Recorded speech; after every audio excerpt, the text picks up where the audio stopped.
It's Sunday at Milan Airport. 122 passengers are standing at the gate, watching their plane pull away. The doors are closed, they're not getting on. They checked in on time, they went through security. They did everything right, so why were they left behind? Because of a brand new digital border system the European Union rolled out. And it's an absolute disaster. I'm Travel-Hackster. If you're flying to Europe this year, this video will save your trip. Here's what's happening. The European Union launched a new entry-exit system. They call it the EES. The idea sounds reasonable on paper. Every non-EU traveler now needs their fingerprints scanned.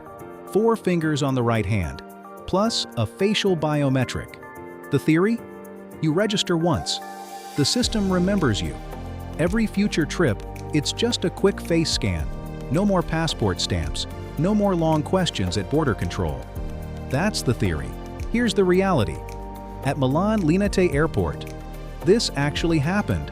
122 passengers. 1 EasyJet flight to Manchester. Gate closing in minutes. Airport staff told them to queue behind the passengers going to London. Not Manchester, London. Different flight, different gate. And by the time they reached the border kiosk, their plane was gone. 34 people made it on board. The rest, stranded, bags offloaded. Flight departed without them.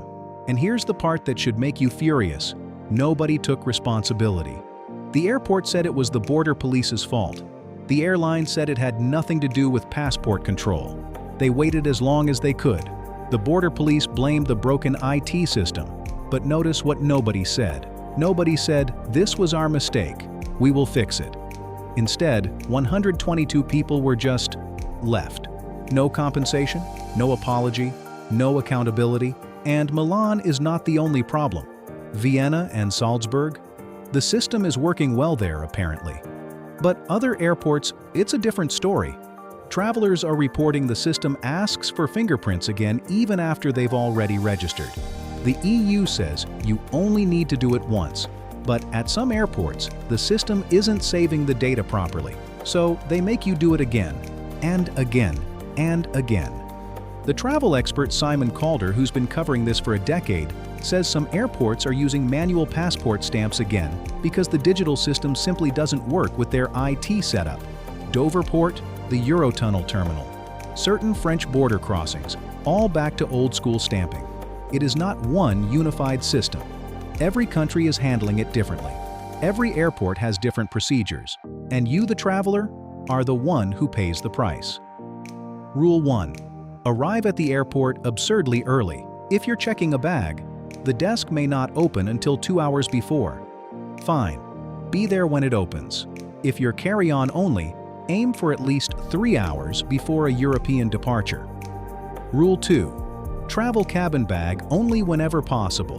If the border queue is moving slowly and you've checked a bag, the airline might offload it and leave without you. If you're all carry-on, they'll at least see you in the queue. Rule 3. If you have any path to an EU passport, get it. Irish, Italian, any EU citizenship lets you breeze past these kiosks entirely. Rule 4. If your gate is closing and you're stuck in the border queue, speak up. Tell the staff. Make them aware your flight is departing.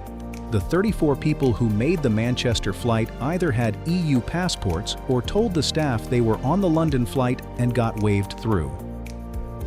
Rule 5. Travel insurance. If you miss your flight because of a broken border system, the airline will not help you. But good travel insurance might. Make sure yours covers missed departures caused by security and border delays, not just flight delays. Here's the truth nobody in Brussels wants to admit. This system was meant to speed things up. Instead, it's creating chaos at the worst possible choke point, the border. And the people running it?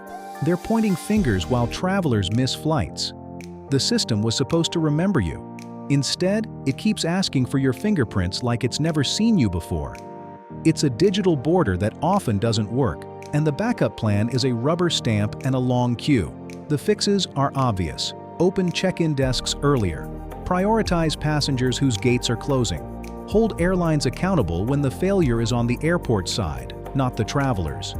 But until that happens, you need to protect yourself.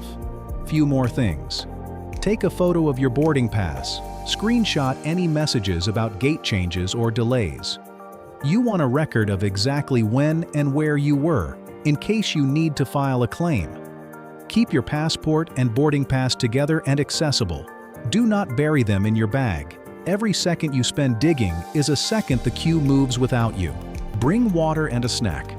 I'm serious. If you're stuck in a 2-hour border queue, the last thing you need is to be dehydrated and hangry when you finally reach the kiosk. Small things matter when the system breaks. Europe's new border system was supposed to make travel smoother. Instead, it's stranding passengers and nobody is taking the blame. I'm Travel-Hackster. Smart travel means knowing what's coming before you get to the airport. If this saved you from a missed flight, hit subscribe. There's a whole series covering everything airlines and airports hope you never find out.